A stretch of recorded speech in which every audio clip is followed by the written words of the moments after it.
मनीषर गोटे प्रकृति है से छोट छोट कथार रागी जाए ता भीतर अहम भाव ताको क्रोधित कराए। से क्रोधित ही प्रतिशोध नेबापी चेष्टा करे, सुजोग खोजे।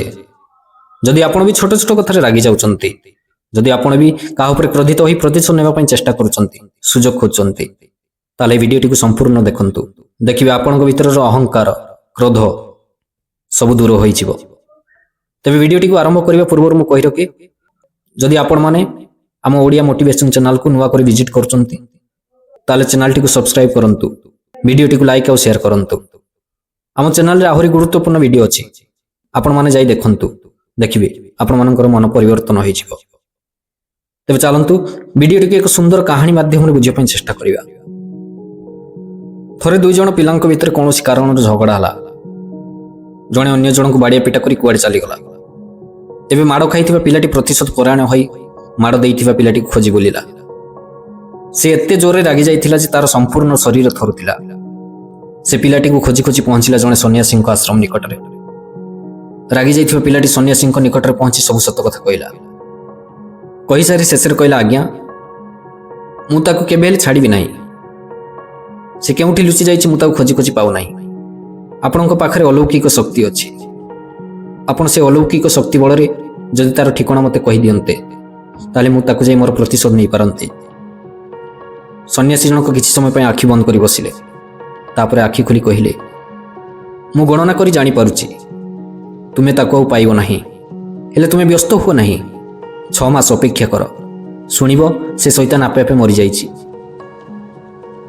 एबे तुमे मो कथा मान, तुम काम रे लागि जाओ। ताको खोजी खोजी अजथा समय नष्ट कर नाही। से समयर सदुपयोग कर। सन्यासी कथा पिलाटी को भल लगिला। से मध्य सन्यासी कथार अपेक्षा करी रहिला समय को। एभली अनेक दिन बीतीगला। धीरे धीरे से पिला प्रति थिबा तार राग अहंकार क्रोध धीरे धीरे कमी आसिला। से निजर कार्य सर्वदा व्यस्त रहिला। किछि दिन परे एक कथा भी मनरु पूरापूरी भूलीगला। ठीक 6 मास परे दिने सन्यासी से पिलार घरे जाई पहुंची गले। से पिलाटी को जाई कहिले, से दिन जो लोकर ठिकाना जानिया पई चाहुतलो, जा ठिकाना जानिया पई व्यस्त होतलो, आज तार ठिकाना दरकार कि से ठिकाना मु देई देबी। सेते बेले को पिलाटी सब भूली जाइतिला। आउ तार ठिकाना लड़ा नहीं बोली से मना करिदेला। कहिला, से लोक कथा भाबी लाभ कौन? भाबिले बरं भविष्य अप्रीतिकर परिस्थिति सृष्टि होई पारे। तापर सन्यासी कहिले, मु तुमको कहूनथिले से शैतान मरीजिब बोली? यह शुणी युवकटी किछि बुझी पारिला नाही। सन्यासी जनक पुणी थरे कहिले, सेदिन तुम मनरे थिबा प्रतिहिंसा परायणता रूपक शैतानटी आज आउ नाही। प्रतिहिंसा परायणता रूपक शैतान आज आउ नाही। सेदिन तुम मनरे थिबा अहम भाव अहंकार तुमको प्रतिशोध नेबा पई बाध्य करथिला, जहा आज आउ नाही। से मरि जाइछि। सन्यासीटी मध्ये आउ गोटे उपदेश देले। कहिले, जदि भविष्यतरे तुम मनरे केबे क्रोध आसे अहंकार आसे ताहले तुमे चुप होई बसिबो, काहाको किछि कहिबो नाही। मनरे थिबा अहंकार रूपी शैतान को मारिया पई किछि समय अपेक्षा करबा को पड़िबो।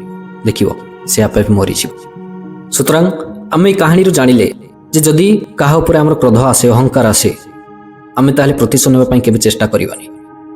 प्रतिशोध नेबा पई चेष्टा करी निजर बहुमूल्य समय नष्ट करिबा नाही, बरं समय को अपेक्षा करिबा।